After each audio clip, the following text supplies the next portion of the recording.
రాష్ట్ర వ్యాప్తంగా అధికంగా వేడి ఉష్ణోగ్రతలు నమోదవుతున్న సందర్భంగా టేకుమట్ల మండలంలోని ఉపాధి హామీ కూలీలు, వ్యవసాయ కూలీలు, కార్మికులు, ప్రజలు తమ పనులను ఉదయం 11 గంటల లోపు పూర్తి చేసుకోవాలని వెలిశాల ప్రాథమిక ఆరోగ్య కేంద్రం డాక్టర్ ఆశాజ్యోతి తెలిపారు.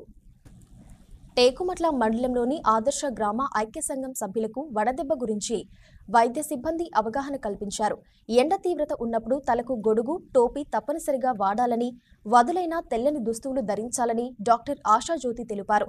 వడదెబ్బకు గురైన వారిని చల్లని ప్రదేశానికి చేర్చి శరీర ఉష్ణోగ్రత 101 డిగ్రీ కంటే తక్కువ స్థాయికి వచ్చే వరకు శరీరాన్ని తూడుస్తూ ఉండాలన్నారు.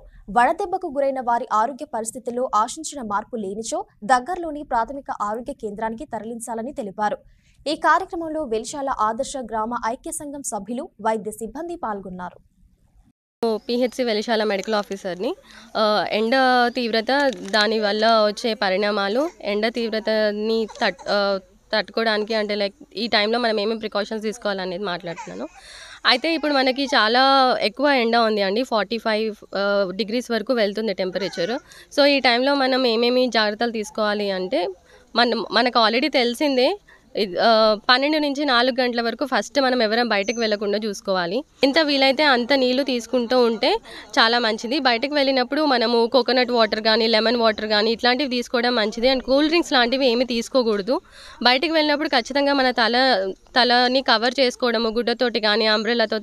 సో ఈ ఓఆర్ఎస్ ఏంటి అంటే మనం 1 లీటర్కి ఇది 5 టీ స్పూన్స్ ఓఆర్ఎస్ కలుపుకోవాలి. ఈ ఓఆర్ఎస్ కలిపినప్పుడు ఇది ఆల్రెడీ మేము కలిపి పెట్టాము. ఇప్పుడు ఈ ఓఆర్ఎస్ని ఇప్పుడు ఈరోజు మార్నింగ్ కలిపితే నెక్స్ట్ డే వరకు ఇది కంప్లీట్ అయిపోవాలి. మనం కొంచెం కొంచెం తాగి రోజంతలో అయిపోగొట్టాలి. ఈ నెక్స్ట్ డే మళ్ళీ ఏమైనా మిగిలితే మాత్రం దాన్ని పడేసేయాలి, డిస్కార్డ్ చేసేయాలి. అది యూజ్ చేయకూడదు. మళ్ళీ ఫ్రెష్ 1 లీటర్ బాటిల్లో మళ్ళీ ఫ్రెష్గా కలుపుకోవాలి. అండ్ ఇది కాకుండా అసలు మనిషి తాగే స్థితిలోనే లేడు అని అంటే మాత్రం పిహెచ్సికి తీసుకొస్తే మేము ఫ్లూయిడ్స్ పెడతాము అండి. ఫ్లూయిడ్స్ పెట్టినప్పుడు లోపల ఉన్న ఫ్లూయిడ్ పోయినప్పుడు ఈ ఫ్లూయిడ్ రీప్లేస్మెంట్ అయిపోతుంది. కొంచెము బీపీ మెయింటైన్ అవ్వడము, మనిషి సోయలోకి రావడం ఇలాంటివి జరుగుతాయి.